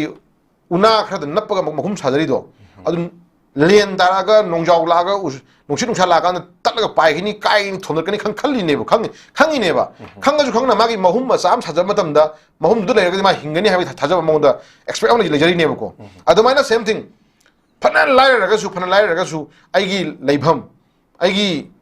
पोथाभम आइगी प्राइवेसी हाबदु लेतारगदि फना लाइरगसु ओजरा केशोर कराइनी हिंगनी हाबि आसामदि लेदिनि प्रमाणिको अदुना हजिक अखोइना नुसी हायदनसु एसी ओइबा रूम अमा कादा ममा मसा मसी मनो प्लग थमजलगा लेमिनरो हायरबाबुदा मियोबगी प्राइवेसी दु लेत्रकानदि एसी रूम नचना बियार ओइबको एसी रूम कानार ओइब पोतो दुना नोंग युगेरा फंगलांग होगेरा वाचिना खागेरा मिगी प्राइवेसी हाबि जगा अमनि तारगदि ꯑꯗꯨꯝ ꯍꯤꯡꯒꯗꯧꯒꯤ ꯑꯁꯥ ꯑꯃ ꯇꯣꯉꯥꯟꯒꯅꯦꯕꯀꯣ ꯁꯤ ꯂꯤꯕꯤꯡ ꯁ꯭ꯇꯥꯏꯜ ꯇꯣꯉꯥꯟ ꯑꯗꯨꯅ ꯑꯣꯖꯥꯅ ꯍꯥꯏꯖꯅꯤꯡꯉꯤꯁꯤ ꯃꯇꯦꯡ ꯄꯥꯡꯕꯤꯕꯗꯨꯕꯨꯗꯤ ꯌꯥꯝꯅ ꯐꯔꯦ ꯀꯣ ꯆꯍꯤ ꯈꯨꯗꯤꯡꯒꯤ ꯇꯧꯕꯤꯅꯤ ꯍꯥꯏꯕꯁꯨ ꯌꯥꯝ ꯐꯩ ꯑꯗꯨꯕꯨ ꯉꯁꯥꯏ ꯍꯪꯕꯤꯔꯤ ꯄꯣꯠꯇꯨꯅꯤ ꯆꯍꯤ ꯈꯨꯗꯤꯡꯒꯤ ꯍꯥꯏꯔꯛꯄꯗꯨꯗꯩꯗ ꯇꯉꯥꯏ ꯐꯗꯅ ꯍꯥꯎ ꯃꯦꯅꯤ ꯌꯔꯁ ꯆꯍꯤ ꯀꯌꯥ ꯊꯝꯕꯤꯗ꯭ꯔꯕ ꯀꯣꯏꯁꯟ ꯑꯃ ꯂꯥꯛꯏꯅꯦꯕꯀꯣ ꯑꯗꯨꯅ ꯉꯁꯥꯏꯒꯤ ꯑꯦꯔꯤꯌꯥꯁꯤꯗ ꯑꯩꯈꯣꯏ ꯃꯇꯦꯡ ꯐꯅ ꯄꯥꯡꯉꯒꯁꯨ ꯁꯥꯡꯊꯅ ꯊꯝꯃꯤꯈꯩꯀꯣ ꯁꯥꯡꯊꯅ ꯊꯝꯃꯤꯈꯩ ꯑꯩꯈꯣꯏꯗꯗꯤ ꯑꯐꯕ ꯑꯣꯏꯔꯣꯏ ꯑꯗꯨꯅ ꯉꯁꯥꯏꯒꯤ ꯌꯥꯔꯤꯕ ꯃꯈꯩ ꯍꯥꯏꯔꯤꯕ ꯃꯤꯁꯤꯡꯁꯦ ꯔꯤꯂꯤꯛ IDPꯁꯤꯡꯁꯦ ꯃꯁꯥ ꯃꯁꯥꯒꯤ ꯃꯌꯨꯝꯗ ꯍꯟꯖꯔꯀꯥꯟꯗ ꯃꯁꯥ ꯃꯁꯥꯒꯤ ꯄ꯭ꯔꯥꯏቬꯁꯤ ꯂꯩꯅ ꯃꯁꯥꯒꯤ ꯍꯤꯡꯅꯕ ꯂꯝꯕꯤ ꯑꯃ ꯍꯣꯠꯅꯖꯈꯤꯕꯗꯨꯅ ꯍꯦꯟꯅ ꯃꯗꯨꯒꯤ ꯑꯣꯏꯕ ꯑꯩꯈꯣꯏꯒꯤ ꯃꯤꯑꯣꯏꯕ ꯑꯃꯒꯤ ꯍꯥꯏꯇꯥꯔꯦ ꯇꯧꯐꯝ ꯊꯣꯛꯄ ꯙꯔꯃ ꯍꯥꯏꯇꯥꯔꯦꯀꯣ ꯃꯗꯨ ꯑꯣꯏꯒꯅꯤ ꯍꯥꯏꯕ ꯑꯩ ꯊꯝꯖꯔꯀꯥꯟꯗ ꯑꯩ ꯌꯥꯝ ꯊꯨꯅ ꯃꯌꯨꯝꯗ ꯍꯟꯕꯒꯤ ꯑꯄꯥꯝꯕꯗꯣ ꯑꯩ ꯊꯝꯖꯒꯦ ꯄꯥꯜꯂꯤꯕ ꯂꯩꯉꯥꯛ ꯑꯁꯤꯅꯁꯨ ꯑꯩꯈꯣꯏꯒꯤ IDPꯁꯤꯡꯒꯤ ꯑꯋꯥꯕꯁꯤ ꯎꯕꯤꯔꯒ ꯊꯨꯕ ꯃꯇꯝꯗ ꯃꯌꯨꯝꯗ ꯍꯟꯅꯕ ꯁꯦꯝꯕꯤꯔꯛꯄꯁꯨ ꯑꯣꯏꯁꯅꯨ ꯍꯥꯏꯅꯁꯨ ꯑꯩꯈꯣꯏ ꯅꯣꯔꯠ ꯏꯁ ꯃꯤꯗꯤꯌꯥꯒꯤ ꯃꯥꯏꯀꯩꯁꯨ ꯊꯝꯖꯒꯦ ꯑꯣꯖꯥ ꯑꯗꯨꯒ ꯑꯩꯈꯣꯏꯒꯤ ꯃꯊꯪꯒꯤ ꯄꯥꯎ ꯑꯁꯤꯅ ꯑꯩꯈꯣꯏꯒꯤ ꯁꯥꯟꯇꯤ ꯄꯨꯔꯛꯀꯦ ꯍꯥꯏꯔꯕꯗꯤ ꯁꯣꯔꯁ ꯑꯣꯐ ꯑꯣꯔꯤꯖꯤꯟ ꯃꯌꯥꯝꯗꯣ ꯍꯥꯟꯅ ꯐꯥꯔꯒ ꯍꯧꯔꯛꯀꯗꯕꯅꯤ ꯑꯁꯤꯒꯨꯝꯕ ꯃꯌꯥꯝꯁꯦ ꯇꯧꯗꯅ ꯁꯥꯟꯇꯤ ꯂꯥꯎꯕ ꯈꯛꯅ ꯌꯥꯔꯣꯏ ꯍꯥꯏꯅꯁꯨ ꯑꯩꯈꯣꯏꯒꯤ MPCꯒꯤ ꯁ꯭ꯄꯣꯛ ꯄꯔꯁꯟ ꯄꯤꯕꯪꯀꯤꯝ ꯆꯟꯗ꯭ꯔꯅꯁꯨ ꯐꯣꯡꯗꯣꯔꯛꯂꯤ ꯑꯗꯨꯒ ꯑꯩꯈꯣꯏ ꯀꯣꯡꯒ꯭ꯔꯦꯁ ꯄꯥꯔꯇꯤꯅꯁꯨ ꯏꯔꯥꯡꯁꯤ ꯍꯧꯔꯛꯄ ꯃꯇꯝꯗ ꯀꯌꯥꯔꯛ ꯍꯟꯅꯁꯨ ꯑꯩꯈꯣꯏꯒꯤ ꯕꯣꯠ ꯍꯤꯟꯁ ꯑꯦꯟड ꯕꯦꯂꯤꯒꯤ ꯑꯅꯤꯒꯤ ꯂꯥꯛꯁꯤꯟꯕꯤꯌꯨ ꯍꯥꯏꯅꯁꯨ ꯍꯥꯏꯔꯤ ꯍꯥꯏꯁꯨ ꯊꯝꯕꯤꯔꯛꯏ ꯑꯃꯗꯤ ꯑꯩꯈꯣꯏꯒꯤ ꯂꯥꯟ ꯈꯥꯝꯖꯤꯟꯕꯗꯤ ꯁꯥꯕ ꯍꯣꯠꯅꯕꯗꯤ ꯁꯥꯕ ꯅꯣꯡꯃꯩ ꯀꯥꯞꯍꯜꯂꯛꯄꯅ ꯁꯨꯡꯂꯦꯞ ꯂꯦꯞꯇꯕ ꯀꯨꯀꯤꯒꯤ ꯅꯣꯡꯃꯩꯅ ꯐꯥꯖꯤꯟꯕ ꯍꯥꯏꯅꯁꯨ ꯌꯥꯝ ꯄꯦꯟꯗꯕ ꯑꯃ ꯂꯩꯅꯁꯨ ꯑꯩꯈꯣꯏ ꯐꯣꯡꯗꯣꯔꯛꯂꯤ ꯑꯣꯖꯥ ꯃꯁꯤ ꯀꯨꯀꯤꯒꯤ ꯅꯣꯡꯃꯩꯅ ꯐꯥꯖꯤꯟꯗꯕ ꯂꯥꯟ ꯑꯩꯈꯣꯏ ꯈꯥꯝꯖꯤꯟꯕꯅ ꯁꯥꯕ ꯅꯣꯡꯃꯩ ꯀꯥꯞꯄꯛꯄꯅ ꯂꯦꯞꯇꯕ ꯍꯥꯏꯕꯁꯤ ꯑꯣꯖꯥ ꯀꯔꯤ ꯃꯣꯠ ꯊꯝꯕꯤꯅꯤꯡꯉꯤ ꯑꯣꯖꯥꯒꯤ ꯑꯝꯇꯪ ꯊꯝꯕꯤꯌꯨ ꯃꯁꯤ ꯑꯣꯖꯥ ꯀꯦꯁꯣꯔ ꯍꯣꯏ ꯀꯪꯒ꯭ꯔꯦꯁꯀꯤ ꯂꯩꯕꯤꯔꯤꯕ ꯑꯗꯨꯒꯨꯝꯕ ꯉꯁꯥꯏ ꯑꯣꯐꯤꯁꯤꯌꯦꯜ ꯂꯤꯗꯔꯁꯤꯡꯗꯨꯅ ꯍꯥꯏꯕꯤꯔꯤꯗꯨꯁꯨ ꯏꯟ ꯑꯗꯔ ꯁꯦꯟꯁ ꯑꯗꯨꯁꯨ ꯑꯆꯨꯝꯕꯅꯤꯀꯣ ꯑꯆꯨꯝꯕꯅꯤ ꯑꯗꯨ ꯄꯥꯔꯠ ꯑꯃꯗ ꯑꯦꯖ ꯑꯦ ꯁꯤꯚꯤꯂꯤꯌꯟ ꯑꯃ ꯑꯣꯏꯅ ꯄ꯭ꯔꯖꯥ ꯑꯃ ꯑꯣꯏꯅ ꯑꯩꯈꯣꯏꯅ ꯍꯥꯏꯖꯕꯁꯤꯁꯨ ꯑꯗꯨꯅꯤ ꯇꯉꯥꯏ ꯐꯗꯅ ꯑꯩꯈꯣꯏꯒꯤꯗꯤ ꯏꯁꯦꯡ ꯁꯦꯡꯅ ꯍꯧꯖꯤꯛ ꯂꯩꯔꯤꯕ ꯐꯤꯕꯝꯁꯤ ꯍꯥꯟꯅꯒꯤ ꯃꯅꯤꯄꯨꯔꯒꯤ ꯑꯣꯏꯕ ꯂꯩꯉꯥꯛ ꯑꯃ ꯂꯩꯖꯔꯤꯉꯩ ꯑꯩꯈꯣꯏ ꯑꯥꯒꯁꯠꯀꯤ ꯇꯥꯔꯤꯛ 9 ꯀꯣ ꯍꯥꯟꯅꯒꯤ ꯑꯣꯅꯔꯦꯕꯜ ꯆꯤꯐ ꯃꯤꯅꯤꯁꯇꯔꯅ CM ꯐꯝꯗꯒꯤ ꯔꯤꯖꯥꯏꯟ ꯇꯧꯗ꯭ꯔꯤꯉꯩ ꯃꯃꯥꯡꯗ ꯂꯩꯔꯝꯕ ꯂꯩꯉꯥꯛ ꯑꯃ ꯂꯩꯖꯔꯝꯕꯗꯣ ꯂꯩꯉꯥꯛ ꯑꯃ ꯂꯩꯖꯔꯝꯕꯗꯨꯗꯒꯤ ꯍꯧꯅ ꯑꯩꯈꯣꯏꯒꯤ ꯃꯌꯥꯝ ꯑꯃ ꯊꯣꯛꯎꯔꯦ ꯏꯁꯥ ꯀꯟꯖꯅꯕ ꯍꯥꯏꯇꯥꯔꯦ ꯑꯩꯈꯣꯏ ꯏꯁꯥ ꯉꯥꯛꯊꯣꯛꯆꯅꯕ ꯂꯩꯕꯥꯛ ꯀꯟꯅꯅꯕ ꯏꯆꯦ ꯏꯆꯟ ꯃꯌꯥꯝ ꯐꯣꯡꯅ ꯒꯦꯡ ꯔꯦꯞ ꯇꯧꯔꯛꯄ ꯃꯤꯆꯝ ꯍꯥꯠꯂꯛꯄ ꯁꯦ ꯊꯣꯛꯑꯣꯏꯗꯕ ꯑꯣꯏꯗꯕ ꯃꯌꯥꯝ ꯑꯃ ꯀꯣ ꯀꯣꯛꯇꯥꯒꯤ ꯍꯦꯛ ꯌꯨꯝꯗ ꯇꯨꯝꯃꯤꯉꯩꯗ ꯃꯄꯥ ꯃꯆꯥ ꯊꯥꯡ ꯌꯥꯜꯂ ꯍꯥꯠꯂꯝꯕ ꯑꯗꯒꯤ ꯁꯦ ꯀꯨꯝꯕꯤꯒꯤ ꯑꯩꯈꯣꯏꯒꯤ ꯀꯩꯅꯣꯗ ꯁꯦꯇꯄꯨꯔꯗ ꯑꯩꯈꯣꯏꯒꯤ ꯁꯤꯡ ꯆꯟꯕ ꯆꯠꯈꯤꯕ ꯃꯄꯥ ꯃꯆꯥ ꯑꯩꯈꯣꯏ ꯐꯣꯡꯅ ꯍꯥꯠꯂꯛꯄ ꯐꯥꯔꯒ ꯃꯥꯡꯈꯤꯕ ꯑꯗꯒꯤ ꯗꯦꯟ ꯑꯥꯔꯃꯤ ꯀꯦꯝꯞꯇ ꯃꯥꯡꯈꯤꯕ ꯋꯥꯠ ꯑꯦꯚꯔ ꯏꯁꯨꯁ ꯃꯌꯥꯝ ꯂꯩꯈ꯭ꯔꯦ ꯑꯗꯨꯅ ꯀꯥꯎꯊꯣꯛꯇ ꯗ꯭ꯔꯣꯟ ꯕꯣꯝ ꯁꯤꯖꯤꯟꯅꯔꯛꯄ ꯑꯗꯒꯤ ꯁꯦ ꯐꯧꯁꯀꯥꯏ ꯑꯋꯥꯡ ꯂꯩꯀꯥꯏꯗ ꯇꯨꯝꯃꯤꯉꯩꯗ ꯕꯣꯝ ꯊꯥꯗꯔꯛꯄꯗ ꯑꯉꯥꯡ ꯑꯃ ꯁꯤꯈꯤꯕ ꯀꯣ ꯑꯗꯩ ꯑꯗꯨꯗꯩ ꯍꯦꯟꯗꯣꯛꯇꯅ ꯀꯣꯛꯇꯥꯒꯤ ꯑꯩꯈꯣꯏꯒꯤ ꯍꯦꯛ ꯃꯦꯟ ꯔꯣꯗ ꯁꯣꯔꯣꯛ ꯃꯊꯛꯇ ꯑꯩꯈꯣꯏꯒꯤ ꯁ꯭ꯀꯣꯔꯄꯤꯌꯣ ꯀꯥꯔꯗ IED ꯁꯤꯖꯤꯟꯅꯔꯒ ꯕꯣꯝ ꯕ꯭ꯂꯥꯁ ꯇꯧꯍꯟꯗꯅ ꯑꯩꯈꯣꯏ ꯂꯝꯕꯤ ꯊꯨꯒꯥꯏꯅ ꯍꯣꯠꯅꯔꯛꯄ ꯃꯤ ꯁꯣꯛꯄ ꯌꯥꯎꯍꯜꯂꯛꯄ ꯌꯥꯝꯅ ꯊꯣꯛꯍꯟꯅꯤꯡꯗꯕ ꯊꯧꯗꯣꯛ ꯃꯌꯥꯝ ꯑꯃ ꯑꯩꯈꯣꯏꯒꯤ ꯂꯩꯖꯔꯤꯕ ꯍꯥꯏꯇꯥꯔꯦꯀꯣ ꯑꯩꯈꯣꯏ ꯃꯩꯇꯩꯁꯤꯡꯅ ꯂꯩꯖꯔꯤꯕ ꯖꯒꯥꯁꯤꯒꯤ ꯑꯣꯏꯕ ꯌꯨꯝ ꯌꯦꯅꯈꯥ ꯁꯨꯃꯥꯡ ꯃꯌꯥ ꯌꯧꯁꯤꯜꯂꯛꯇꯅ ꯁꯨꯃꯥꯡ ꯃꯌꯥ ꯌꯧꯁꯤꯜꯂꯛꯄ ꯁ꯭ꯇꯦꯖ ꯂꯥꯛꯑꯀꯥꯟꯗ ꯑꯩꯈꯣꯏ ꯉꯁꯥꯏꯒꯤ ꯇꯧꯔꯛꯄ ꯂꯥꯟꯗꯨꯗ ꯑꯩꯈꯣই ꯃꯥꯅ ꯐꯪꯉꯨꯕ ꯀꯣ ꯑꯐꯪꯕ ꯂꯩꯔꯝꯕ ꯆꯩ ꯊꯥꯡ ꯇꯦꯟ ꯎꯇꯨꯞ ꯋꯥꯇꯨꯞ ꯄꯥꯏꯔꯀꯥꯟꯗ ꯑꯩꯈꯣꯏꯒꯤ ꯏꯁꯥꯒꯤ ꯂꯩꯕꯥꯛ ꯉꯥꯛꯆꯅꯕ ꯍꯣꯠꯅꯈꯤꯕ ꯏꯁꯥꯒꯤ ꯐꯨꯔꯨꯞ ꯉꯥꯛꯆꯅꯕ ꯍꯣꯠꯅꯈꯤꯕ ꯄꯣꯠꯇꯣ ꯀꯩꯗꯧꯔꯦ ꯒꯣꯔꯃꯦꯟꯗ ꯂꯩꯈꯤꯗ꯭ꯔ ꯃꯇꯨꯡꯗꯗꯤ ꯀꯩꯗꯧꯔꯦ PR ꯂꯩꯉꯥꯛ ꯂꯥꯛꯑ ꯃꯇꯨꯡꯗꯗꯤ ꯑꯩꯈꯣꯏ ꯊꯥꯖꯕ ꯄꯤꯗꯅ ꯑꯩꯈꯣꯏ ꯀꯩꯗꯧꯔꯦ ꯊꯥꯖꯕꯗꯣ ꯑꯩꯈꯣꯏ ꯄꯤꯗꯅ ꯑꯩꯈꯣꯏ ꯑꯗꯨꯒꯨꯝꯕ ꯑꯔꯥꯝꯕꯥꯏ ꯇꯦꯡꯒꯣꯡꯒꯤ ꯏꯆꯤꯟ ꯏꯅꯥꯎꯁꯤꯡ ꯀꯣ ꯑꯗꯒꯤ ꯈꯨꯟ ꯉꯥꯛꯄ ꯏꯆꯤꯟ ꯏꯅꯥꯎꯁꯤꯡ ꯑꯇꯣꯞꯄ ꯃꯌꯥꯝ ꯑꯃ ꯑꯩꯈꯣꯏꯒꯤ ꯏꯃꯥ ꯏꯕꯦꯟ ꯃꯌꯥꯝ ꯑꯃꯅ ꯉꯁꯥꯏ ꯀꯔꯤ ꯍꯥꯏꯅꯤ ꯃꯇꯨꯡ इन्ना गवर्नरना नुमित 8 मनुंग खुलाई बिखलकदौन है पोतु मसी पुवारिन सखीनी ओजर किशोर फास्ट एमआर ग्राउंड अदे हेदोतना माय कथन SPs ma'am local OCs ma'am माय नियर इंटरेस्ट मागी लेदीबा दुमा पुलिस स्टेशन मैम अदे एसपीस मैम की ऑफिसर्स मैम सिनम में लेगरे को अदे हेदोतना ओपल प्रेस हमने इलेक्ट्रॉनिक मीडिया यावदना अदगी आईजी की इंटेलिजेंस की व्हाटएवर पुलिस की मकोक थोमा मैम यावदना एकोई सरकार नबु ngakpirani सरकार नबु इरांगी लोशनबिरनी हायरगदी एखोय खुलाई सिनजरे को पिथोकचरे हायना खुनगा पैसा नाउ चिनाउ मै आमा रामाइते पर्टिकुलर आरामाइते को चिनाउ सिंगा तौगिबा फास एमआर तौगिबा खोगी ओपल खोगी नोमै खुलाई सिनबगी गनो ममीसे मसी पुवारिना सखी ओरदो पोडमने बसे सिनबंग मिसना ताकपदी एखोय लांदे हाबदुनेबा जरा केसो खोय हाजिनिंगसे खुलाई सिनबंग मिसे एखोय हातके लाखमतमदा एखोय इसाना इसाउ ngathokchना पाइरो खुलाइदो लेंगा अम लेना गवर्नमेंट अम लेना मने तौबिरनी हायरबनिना कनागो मियो तौबिरनी हायरबनिना तौबिरो फरे आइना खुश नमंग मिसे एखोय लांदे हाबने मसी लूनसु याय मसिको ओजरा के सदो लांदे हाबदु एखोय मी खरदा उतनते मणिपुरी मियाम खरदा उतनते मलेम गी लेबा खुदि मुक्त मदु खंगिरसनु एखोय उल्लाबने को गवर्नमेंट एखोय खुलाई नजरबनी एखोय तौजरम थबक एखोय ngakjarambani ngakse मेने तौबिनै तौबिरो लेंगा तौबिरो सिनजरे एखोय दुको एखोय लांदे एखोय सले थुकजरे लखन अमन कदौरे नो सरेंडर हैगल इनेब को खुलाई सिनरोय हायन खुगी कंगु हैगल इनेब नत्रा अदु खुलाई सिनरोय हैब Kongu सिंगुना assume सक्तुरिबरा खुलाई सिनजरगे ngakpiro hai kangbu sin da aram ta duri bra hai ko sin hai la khre ba jo na lai be issue je ekoi tongan ba hoi politically tongan political party among le ben ngan ta ga di ma'am उरीसी political mileage लौन होना ममी इको तेखोन उजबना हई अचुम अचुम है नत्रो अचुम अचुम सपोर्ट तौताई मियामी लेबा की याफनब गांग एनी पोलिकल पार्टी अचुम गांग चुमें नत्रो फिल्म से हजिक जस्टिस अचुम है पुथोपी है पोटनेबको खुलाई सिनरगा मखा ताना गांगपीरो प्रजा कनबीरो थवाई लंथुम कनबीरो लोइना गवर्नमेंट तौबीरो सिनरकांदा सिनरी कांगबुसिंगिना लांदुरिब्रा खुलाई सिनरोय अखोइना पामे पनमजे नो मोर गा हाइबगी ओफम थमी कांगबुसिंगिना चुमदुरि हाब कसम खोइ थाइ एरियासिमदि अचुमरा थिथोपि हाब कसम खोइ लाक्सनि पोसो दुना लेबियु क्वेश्चन जे खोइ हाइजनिंगिसि खुन गाक पचाइ नाउ म्याम थोकरैजे कदबै थोकबनो कनाना थोनबनो कनाना कदबै थोलिबनो मणिपुर लेरिबा सेंट्रल सिक्योरिटी फोर्स मैम निजे होय थेंगदे हाबे नते थवाई थागि बिजु मैम यावरे को चप चाना मोइना थवाई थमोय सेंगना अदुगुम टेररिस्ट तो थौ खुदिंग तो कोक्तादा मफा मसा तुमिंगाइदा हलम पोतो अदगी हालमगा चखिबो पोसदा नखदुदा गोथोरे नेबुदा आर्मी केम अचों लेयेबको आर्मी केम नो ऑपरेट तौरिजे दु चिंगयां चिंगोंग परेंजे सांग नो ऑपरेशन तौरि मोइ कोलिम नेबको अदगी मरतुदा लिथरा गांदा नोंगै पार लागा तुमगा लेबा मफा मसा हलम बैजे अदा एरिया दुदि खोइ कनागी होबनो खोइ जनिंजे दुदि अखोइ गाक सिनमै लाइबा सिफाइंजिना अखोइ अहोबो सुम्पि तारगादि अखोइ थाजरी ब्राइब क्वेश्चन लाइ पोइनिको अदुना इसाना गाकसना होनर पाइबसिदि अदु मसाना ताजर पुरम लाइबको अदुना गाकपि सेनमिदि बाइ खोबु गाक सेंगै लाइब कांगुजिना थमोइ सेंग गाकपि मतमदा अखोइ लाइबना हाम याम सिकदु फ्लाइ बाइदुनो को प्रमाणि अदु इयुम यौना चंगा कांदा तुमिंगाइदा मी हाटपा गमा दुवाउदा कनमिबो लाखिनि ना खोइ कायाम कुइदा खोइ येंग लाइदिनो प्रमाणिको अदुना सेंटर की लेबिदि बदु गुम्बा लीडर सिंदो अदु सेंटर की लेबिदु सिफाइ लागा खोइ कनबिनि ना गाइदा अखोइ जे करे हाइनि तुमना हाल मद्रुबा मोइ पामिसिको अदु खोइ याबंग मोय को अदुना अखोइ एरिया हाइजनिंगिसि अखोइ लाइरि फिल्म सि मतंगदा बायस लेतना लाइक हाइजन बायस लेतना मिसन खाइ नाइदना अचुम दिखो पुतोपियो को अचुम पुतोपियो दे 3 मे 2023 से मणिपुर दा इंडिया की ओइना ख्वाइदगी चावबदुगुम्बा टॉप द लीडर इंडिया की वाइस प्रेसिडेंट लागा इम्फाल मैगोन मीटिंग तो फमगा लेबा नुमित नेबको अदो इम्फाल मैगोन दा वाइस प्रेसिडेंट लागा लेबा नुमित दा इम्फाल मैगोन दा अखोइ अदु कन्ना लेबा की वाइस स्टेट की बा सखो थरांग तन वा खने मनुंगदा अखोइ चुचापुर दगे दुगुम्बा मसिंग यामबा दुगुम्बा टेररिस्ट कमु मैम लागांदा मई थाबा युम मई थाबा मी हाट हरक्यु पोसुबु इम्फाल मैगोन दगे होबंग होबुनी हाइना मसाई पीयूसीएल हाइबा कनम थोकि वो थोक लेरेदना प्रमाणे सो मैम बायस लेबा मैम उरा कांदा अखोइ साई एरिया से अखोइ हाइजनिंग से अखोइ लेबा टॉप लीडर अखोइ लेबी बदु एमएलए लीडर मैम जे थमो हेदं सिंबिरो केदरोगे किशोर थौना फबिरो थमो सिंबिरो अमुतंग लेबा किनि हाइबा मतमदा कयम खै तोबिरो हाइबा पोसुनि खै हमला अबल ताव तौजन जे ऑपोजिशन हाइबा रूलिंग हाइबा लेते ऑपोजिशन हाइबा रूलिंग हाइबा लेते डेट 3 मे 2023 की इरांग सी इम्फाल लगी हौरकपनि ना पीयूसीएल ना फोन फोंग मा दुबाउदा लेरिबा MLA मयाम Jinnah ngasi masiman mena lebese masi kai na question hangningi ba ko aduna khoi haijaningi si achum madudi chummi haiba ngamtai ko achum madudi chummi haiba ngamtai madugi nakanda lakwa hindress ma'am dikoi thena tai dana pramani ai wona chummi ham lai kaino singang ni khoi kharaji ba do jara kesor ngang anu ko taw ganu ko khoi ma'am of course लेबाकी ngangna लेबाकी हाइना बनी सागी area से आई असेंगबा आई गी लेबाकी ओइ film जी वा ngang mong Modi तारगादी वाइ केनो खै अदुदि खोने सही लिसिंग मरी मंगागी इपा इपुगी पुवारी लेबा इपा इपु लिसिंग ब्रिटिश मायक नबा ngam हिबा दु इपा इपु थोंनाने लेबा खोइ जिंजे अखोइ पोलिटिकल लीडर सिंग ना मदु अखोइ नि युवन दोरेबा खो जु सकता गदी प्रमाणिक को अदुना सागी एरिया को हाइजनिंग जी जरा केशोर लोशिलक दे हाइजनिंग से खतंग दि लेबाकी दम खरा खरा तो बिरम कना गुम खोइ कछु अखोइ इन पर्सनल नोइ था खुले दे को लीडर मो ओइना अखोइ मिय ला कुंथ्रागा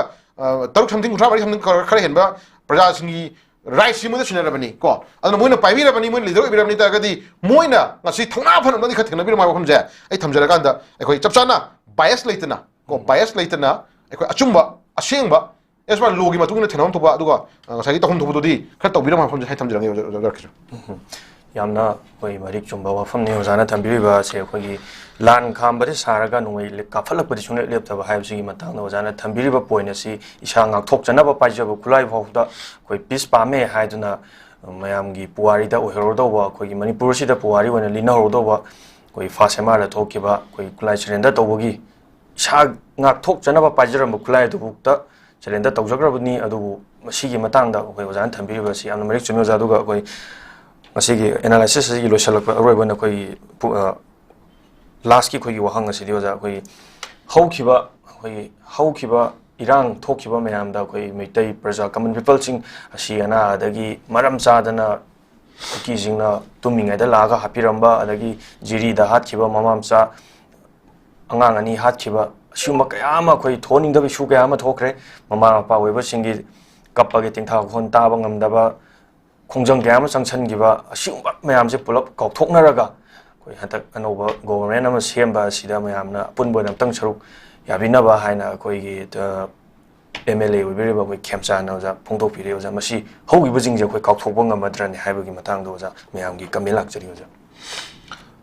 저렇게 수사에 대해서 그냥 사이 하이적이 부분이다. 거기 레이버 리더 승진나 파리 각톡어지 하라가디 각톡어지 하라가디 각톡어지 하라가디 이 거기 오너러블 레스펙티브 멤버도 그거나 또 하이적 먹는 되고 각톡바 저나 해 하이버 그래 좀 리더 그래 야오 이거 각톡어지 하이다라가디 파리 아두디 하주 란지 란 레이트레 란 떠나디나 좀 하이비 그 도리바 좀 그냥 한번 레이버고 에코이 쿠키 테러리스트 게 란지 에코이 아직 떠우드레 떠우히데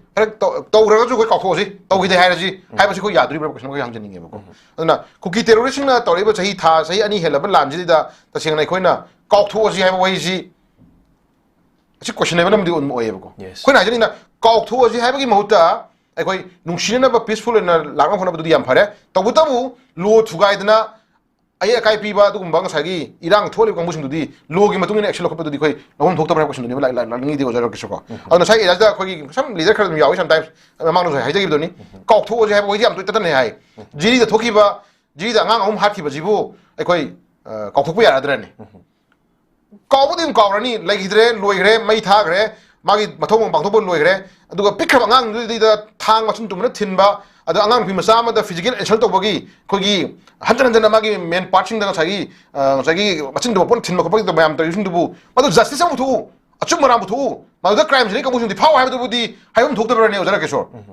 아도저 좀 거고 보자 하나가디 로이 아도디 거기 사이 에리아 욕설다라가디 파레도디 세 gamahanagi lengang to biram ba khogi war on drug ko aji popi thari me am ju ko pho si kan dudi ojamang se ko ojara ke shor ko adi chuchampur dang asi paktan na popi paktan na ching ma pokhai raga mai ching mate pokhai raga chagi ngai karai ni drug bayam thari jing ji ju ko pho aji usulur nu usulagum je ha ba phim lai duri bra ko sim lak to re sab sana government sterol hom thoe ba ko government le bak thugai na hon rakpa against the government against 거기 레박 했다 거 레박 투가는 혼을 봐 레박도 로는 야다 독도 보신 누디 짭짤한 거기 로기 마뚱이나 거멘트 나가는 해보기 토나도 하연 독도 해보기 보통에 탐내는 게 뭐저렇게 서 아주 그동안에 지 유니언 홈미니스터나 인디아기 만웅다 프라임 미니스터는 주 하이리고 인디아기 만웅다 유니언 홈미니스터 하이그리시 저렇게 셔 인디아기 레이마이다 드럭 머리나 버 케이스 0.01% 거의 compromise no compromise 하이그리고 마루 팡나 인디아기 레이마이다기 거의 드럭 못하거니 하이그리 유니언 홈미니스터나 아도 마니푸르디 포피 타리제 각토지 하야 두리 버버 정자 어저렇게 쇼 마니푸르디 각토지 로레 거의 법이 타게 타고 독신노 하우르데 거의 하이두리 버버 데나마나 묵 인디아기 프라임 미니스터 거기 오너럴 프라임 미니스터나 인디아기 만웅다 일리겐 이미그레이트 매암코 거의 아토토바 거의 방글라데시 나터 미얀마 나터 애니 카인 오브 컨트리 뭐 상파도금바 일리겐 이미그레이트 매암제 거의 레노 타웨 하이리 마나지고 아디 마니푸르 상가나 이베도금바 일리겐 이미그레이트 매암제 시저 좀 컴프로마이즈 토지 가이 상기 줄 내기 레지라스노 거기 칼 펜토지 가노 하이드리 브레버 거노 저렇게 쇼 야무 컨퓨징리 거기 아니기지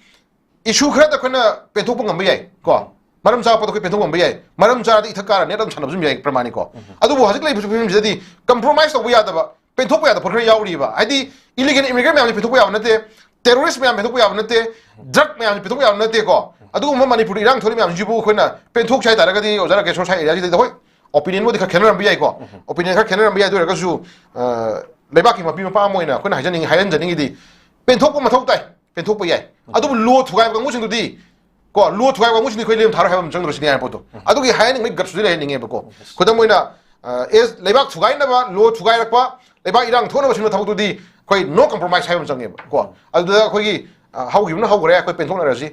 펜토는 잘 따라가디 펜토는 능이 봐서도 그라이는 거기 컨덤 레이거든나 아다 에라드마디 저라 계속 거기 좀 레이더나 아드나 마이 오피니언 레이 잘해고 아다 이거 컨데 가이 나이지닝이나 마니푸르기 레이더 아직 이슈지 땅다디 엄동 말이요 저라 계속 나비 보도고 마니푸르 쇼카나 이랑 토바 쇼카나 메만다드나 와레로 지와 땅에서 그 펜토는 잘 따라가디 아도디 프라자만 그 모두 야봉 저라 그 하지리세 저스티스 부토비요 아춤만 부토비요 lalamba mi do chap chan logi matu na xlo kapiyo that's it ko sini ngai hani ngai le chuma ha thamjagi yamna marik chumi oja haukiba pen daba kya ama si khoi kauthokna ra si haiba wahai asina di khoi pen banga moi haibagi nunggi oiba hathado oja na ya marik chumi thambiri oja thagachari oja oja gi chilba matam kya kai thopiduna ngasi gi morning analysis ajibu mapung pham bagi damak ta oja bu notice window gi makedi oja bu hanan thagachari oja duga mieng tabiriba me apumna pu roibu ina kongnon kromjari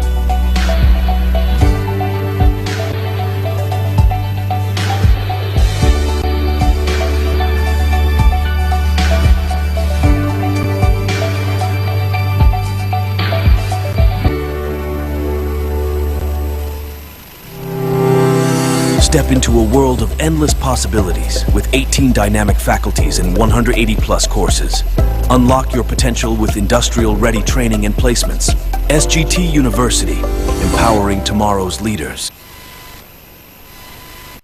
Central Government ki thabaki exam mai paake khallagadi kari pagadabano khangbadagi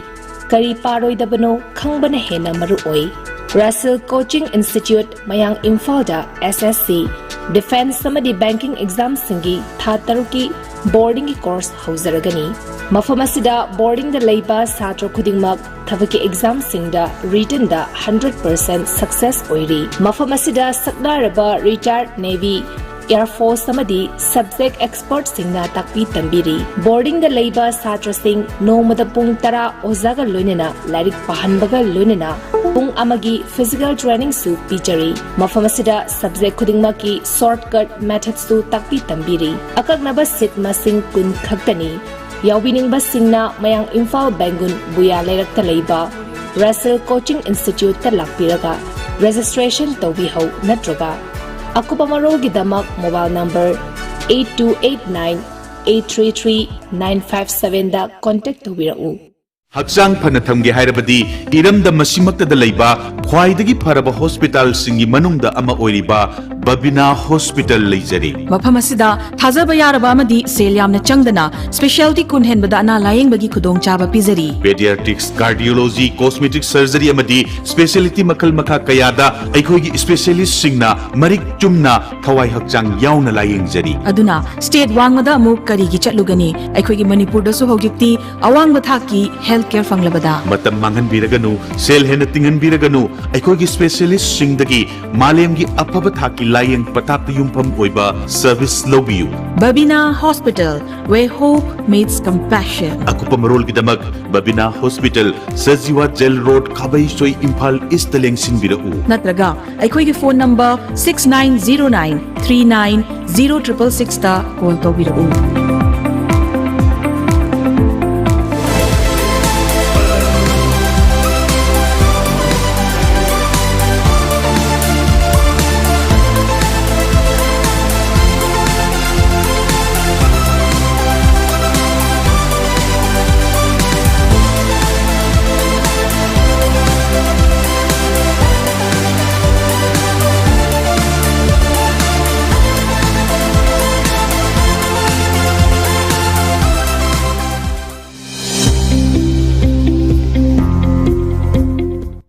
Welcome to Uttaranchal University, where dreams take flight and futures are